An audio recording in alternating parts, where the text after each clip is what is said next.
Hello and welcome back. This video is about befriending big emotions. And this is kind of building on some of the other experiments that we've done and applying them in the heat of the moment, in a time of suffering. And so if your parts allowed you to do some of those other things and feel safe enough, then they can practice this. And it is, again, a very powerful practice. So whenever you feel a big emotion, often I think of, the four main emotions: happiness, sadness, fear, and anger. As Martha says, mad, sad, glad, and afraid. And so usually the more uncomfortable emotions are the sadness, fear, or anger. But for some people, you may have parts that are exiled that weren't allowed to feel happy or excited. So those might in some ways feel uncomfortable or shameful to you as well. So it can be any of those four. Whenever you feel intensely and it's hard to be with that emotion, or you're so blended with it that there's no awareness around it, you are just so panicked, so scared, or so sad, or so angry, right? The first thing I do is actually, it's going to sound very counterintuitive, but I give the big emotion permission to get bigger. The reason is that this immediately unblends you, because the one who gives something else permission to get bigger is bigger still. And so now this big emotion, often what I find is almost every time when I do that, it actually relaxes. It doesn't get bigger. It feels like this immense relief. Oh my gosh, you see me and you validate me. You're giving me permission to get bigger, to get more angry, more sad, more afraid, more excited. That's amazing. It feels seen and relieved. So that one who gives that big emotion, that part with the big emotion, permission, is your true compassionate self. So now there's this being with that we've been talking about. Instead of just being blended and overwhelmed by this big emotion, in giving it, it's very ironic, but in giving it permission to get bigger, it actually, in perspective, in relativity, gets smaller, because now there's the one giving it that permission. Now, often before I do this, I will go to a private space. Every now and then, that's not an option. The people I work with in my groups know that, if I'm in the car with the family and I've become overwhelmed by an emotion, there's some trigger there, I will, pull my sweater over my head to have a moment of privacy, or I might just turn toward the window, or, just intentionally go inside and imagine, or you might even imagine there being a shield kind of around you. But it's really important that you kind of have this privacy, that it's you with yourself or you with your parts in that moment. And again, it's helpful to me to extend my exhale. That's just a supportive thing. You don't have to do that. Just doing the work of unblending from the parts allows you to relax and find relief. But you can do that. Extend your exhale, just blow out. Kind of gives your body a little bit of relief. And then you can ask your emotion, how old are you? And just allow a number to come to you without thinking. There's no analyzing.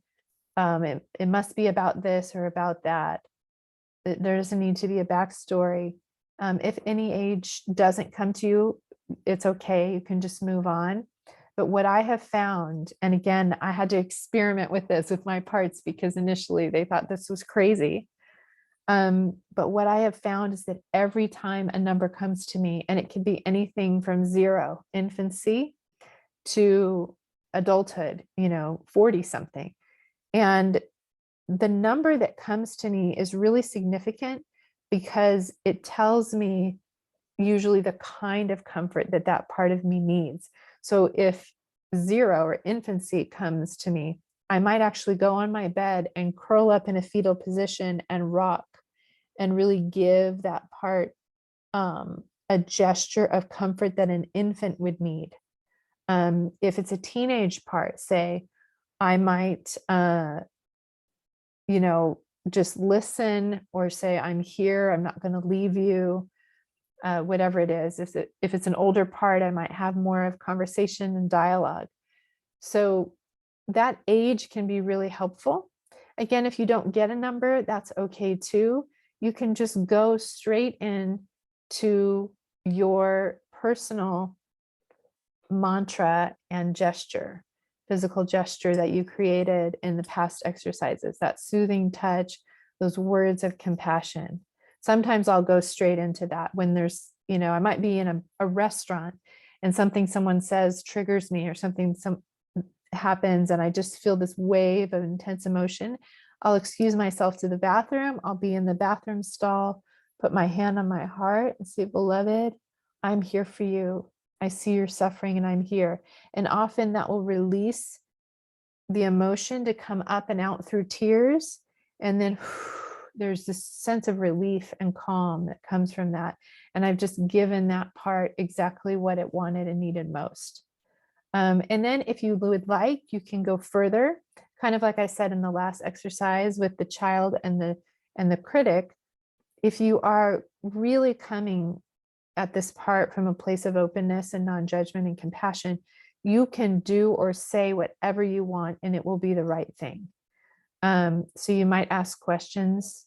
What are you afraid of? Tell me about it. What's going on for you? Is there anything you want to show me? Sometimes I'll kind of imagine the part in front of me.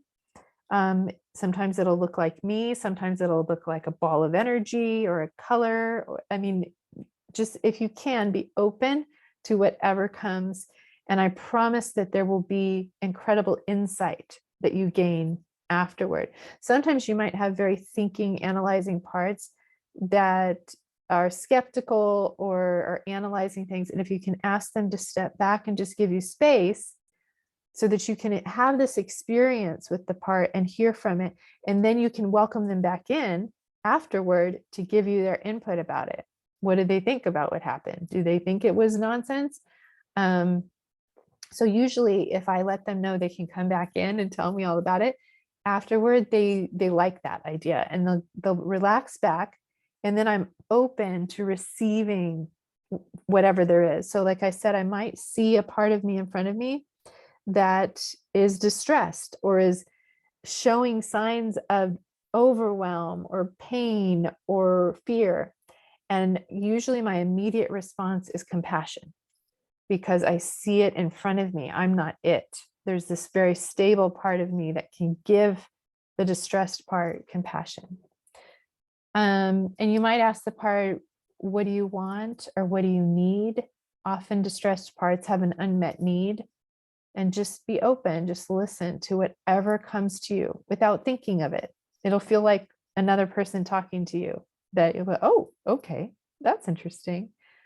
It's just a really profoundly healing and helpful thing whenever you have these big emotions to go through this exercise. So again, experiment with it, experiment with different aspects of it, and just let your parts know that you're just going to try it. You're just going to go away for 90 seconds. It actually takes emotion 90 seconds to move physically through the body. It's like a wave that kind of crescendos and comes back down. And so initially when I started doing this, I would set a timer, and I was going through incredibly painful waves of grief after my first husband's death. And I would set a timer for 90 seconds. And it was an experiment. I'm just going to see what happens just for 90 seconds. And then we'll go back into numbing, escaping mode. Feel it, feel it, feel intense, intense, intense. Come back down and relax. And once my parts saw that they didn't die and they survived that, and that they weren't alone, that there was a compassionate presence with them, they had more courage to do that again and again. And so, whereas before my default was to run away, escape, deflect, analyze, any difficult emotion, my default now is to move toward the emotion, be with it, comfort it, allow it to relax. Because my system and my parts now trust that that is a very effective thing to do. So this whole exercise typically takes me anywhere from 2 to 10 minutes and offers significant relief. I come out of it, I go into it incredibly overwhelmed and dysregulated, and I come out of it calm and clear and confident.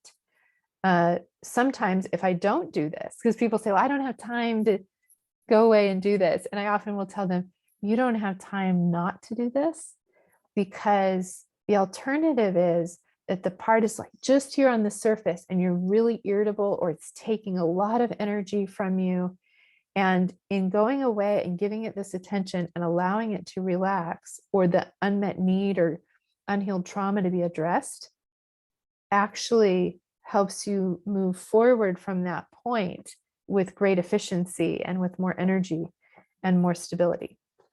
So I hope that you try this and that your parts allow you to just give it an experiment. And I'd love to hear how it goes for you, or if you have any questions, just reach out to me. I'd love to hear from you.